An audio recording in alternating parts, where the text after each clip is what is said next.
এই চাটা যে কত মজার ছিল। Hi everyone, welcome back to my another blog. This is Anisa. আজকে কায়াকিং করার জন্য উত্তরা চলে গিয়েছিলাম। এখানে যাব যাব বলে যাওয়া হচ্ছিল না, আমার এক্সাম চলতেছে, এর মাঝে আরো কত যে প্রেশারের উপর ছিলাম। তো আজকে প্ল্যান করে চলে আসছি কায়াকিং করার জন্য। লাস্ট ইয়ার করা হয়েছিল, এরপর আজকে আবার আসছি। তোমরা যারা কায়াকিং করো নাই তারা প্লিজ যে একবার হলেও ট্রাই করে দেখো, খুবই মজা লাগে, সাথে এত সুন্দর একটা ভিউ পাবা।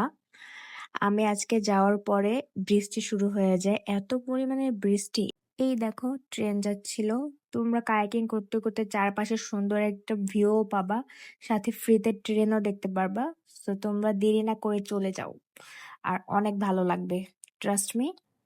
দেন এই তো এনজয় করো আমার বৃষ্টি, আমার ব্লগ। কায়াকিং শেষ করে খেতে যাব, বাট যাওয়ার আগে দেখো এই পাহাড়টা এত বিরক্তিকর।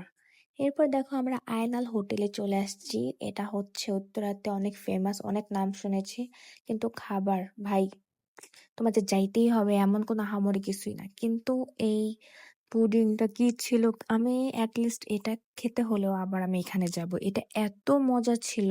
বেস্ট ডাভির পুডিং এভার। আর দেখো এটা ছিল এনভায়রনমেন্ট এদের, হোটেল তো হোটেলের মতোই হবে। দেন এই মামা রিক্সাটা দিয়ে আমরা হচ্ছে রাজলক্ষ্মী যাব, তাই তোমাদের জন্য একটু ভিউ নিলাম আশেপাশের রিক্সা। তারপর প্রিমিয়াম চিকেনে চলে আসছে, এটার চিকেন ফ্রাই আসলে অনেক মজা। সো আজকের জন্য এইটুকুই, থ্যাংকস ফর ওয়াচিং, আল্লাহ হাফেজ।